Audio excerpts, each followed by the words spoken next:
You're what it do? What up, YouTube? Man, this is Richie Risk on the mic, man. I'm here to holla at you. This is the beginning and start of my podcast known as The Culture's Economist. Pardon for all the touching of the mic and everything. I know it's making things kind of crazy right now. But yeah, let's get started into this. So like what really made me want to start the podcast? I think it was more so like the idea that people needed to get a lot of information, and I want to be the one to share it, at least with what I know, and at least with the culture, right? That's why I'm calling myself the culture's economist. I want to be able to break down these economic concepts that people probably thought were like mad boring in class in college, or for folks who ever heard of economics, maybe at the high school level, y'all probably thought it was just like right way over your head, right? But a lot of these things, a lot of these concepts, we just use them on a daily basis. We just how do I say it? We just haven't formally been introduced to them, right? So what am I going to be talking about on the pod? There's going to be a lot of stuff like just around the history of the real estate industry in America. Over the coronavirus pandemic, I spent a lot of time conducting research on the history of the real estate industry, the participants, the market players. What am I talking about? Like the consumers, investors, developers of real estate, facilitators of the transaction. There's a lot of room for improvement. There are a lot of inefficiencies that currently exist in these markets, and I truly believe that it's our job as millennials to become aware of these things. And we're the adults now, right? Like I'm 25. I was born in 95. Shout out to all my 95 babies. Shout out to all the millennials, you dig? Hold up. We gotta get some love in here, you know? Shout out to all the 95 babies, man. Shout out to all the love, because, it's our time. It's just to be plain and simple, it's our time. So, that's what we're going to be doing on the pod, man. Just a lot of information about about history of real estate, a lot of merging of that and marrying of that with tech. We're really into, when I say we, I'm talking about my brother and I. I'm an economist. I went to Frostburg State University for undergrad and got my bachelor's in econ there. Crossed my fraternity, Omega Psi Phi. Shout out to all the good bros. All the Omega men. We ain't dogs, we men. You dig?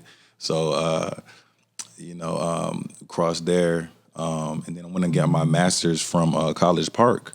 Shout out to the Terps, Terp fam, and all that good stuff. So I got my master's in applied economics. So, since then I had opportunities to work at the Federal Energy Regulatory Commission, also known as FERC, in DC. I was interning there in 2018. That was pretty cool. I've also worked at Pharma, the Pharmaceutical Research and Manufacturers of America. That was pretty cool. I worked there on a contract. So, after a couple of contracting gigs, I got this current job that I have now as an economist. And that's been a really cool journey. And it's, I'm still growing every day. But, I wanted to also just share some of my journey, share what I've learned with y'all. Some interesting random things.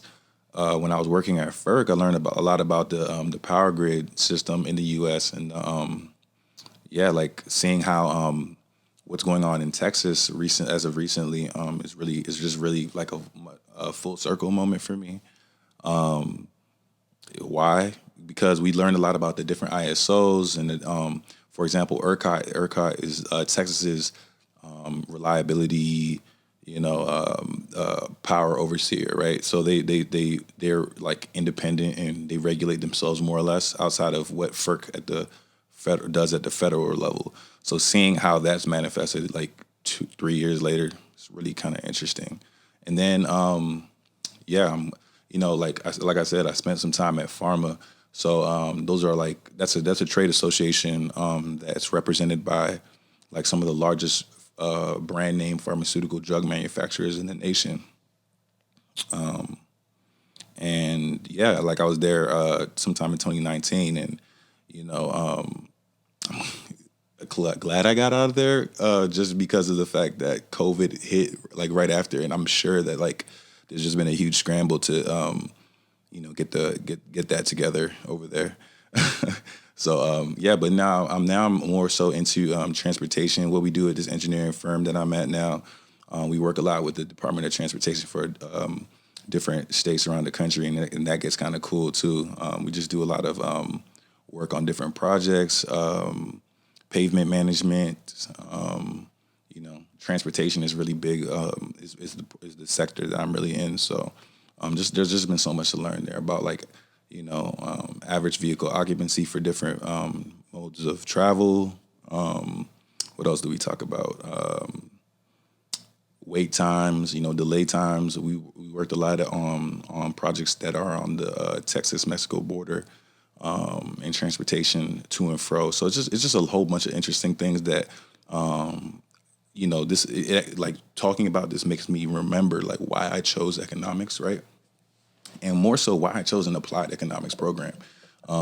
Because economics is in every aspect of our lives, right? There's dating economics, there's a dating economy, there's economy for fresh water, right?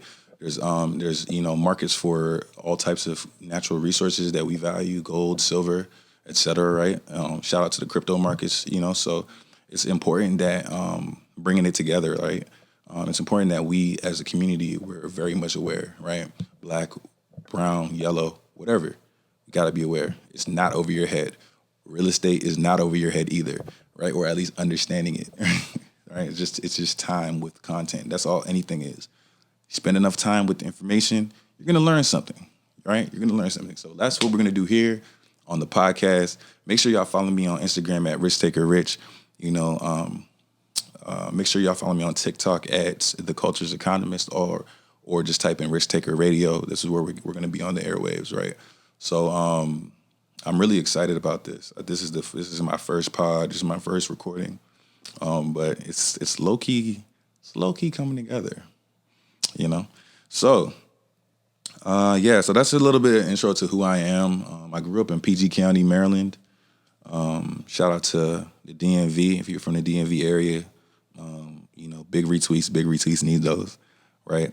Grew up in PG County, Maryland, man. The real estate out here is pretty interesting. It's pretty cool. The dynamic of our demographics is really interesting too. Like we're in one of the most, if not the most affluent, predominantly Black communities in the nation. I believe it was like in 2015, 5 out of the top 10 affluent Black communities or neighborhoods were residing in PG County. So, I've had an opportunity to see a lot from this spectrum, this side of the spectrum, right? I'm also a Nigerian American, so shout out to all my Nigerian family. Particularly if you're talking about ethnic groups, I'm an Igbo man, you dig? It's just first generation vibes all day, being able to get here in a generation and acquire the educational attainment that we've been able to do, the lifestyles that we're able to prepare for the next generation. That's what it's all about, right? So it's a little background on myself for real. Now, one of the big things that we're going to talk about is the concept of asymmetric information. Okay, so again, if this is a new term to you, you've never heard it before, let's break it down. Asymmetric, or what is symmetric? Symmetric is to be right. You could split any object right down the middle, and it looks the same, or it's identical, right?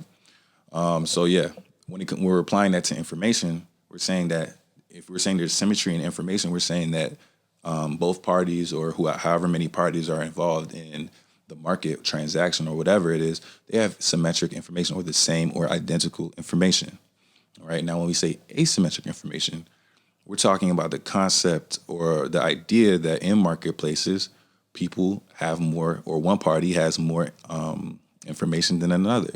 And that information or lack thereof directly impacts the outcomes for either party in the marketplace, right? So it's really important to have symmetric information.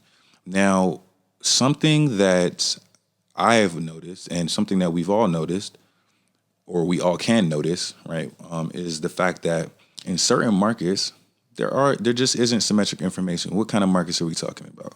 Well, in the economics of healthcare, for example, we have what we call a fuzzy demand curve, What is a demand curve? A demand curve is just essentially the market's d- demand for a particular good at different price points, right?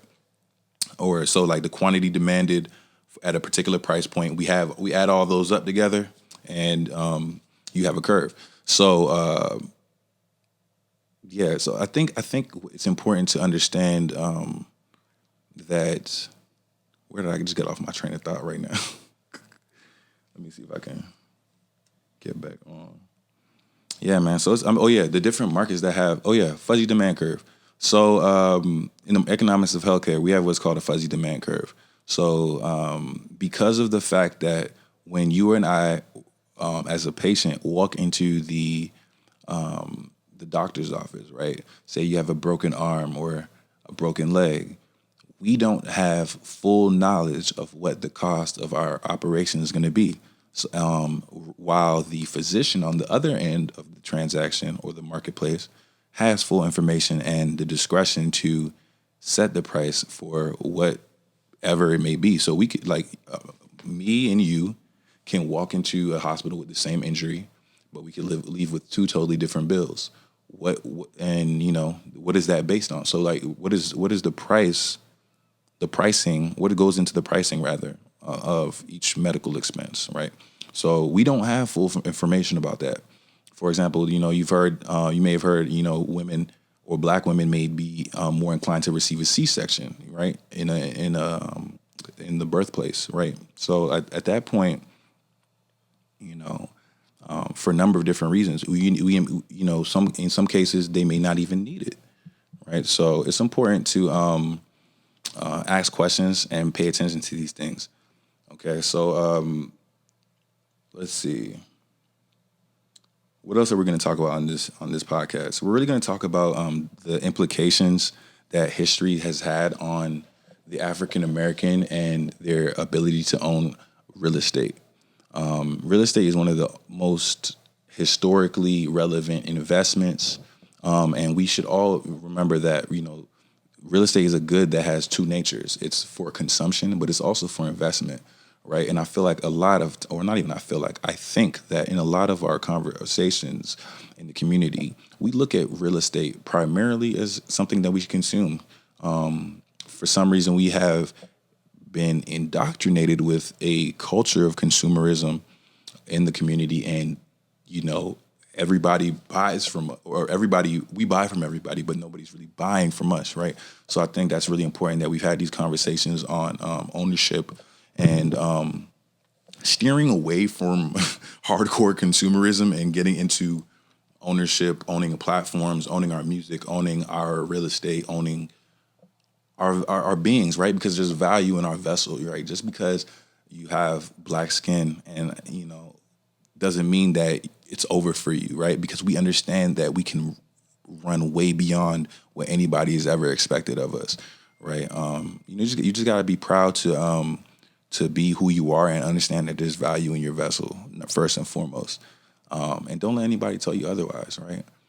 Your ideas, your voice is just as valid as anyone else. But yeah, I think that's all I'm gonna get in for now. And when I have more content that I want to shoot up, then we're gonna do that. Peace. Damn.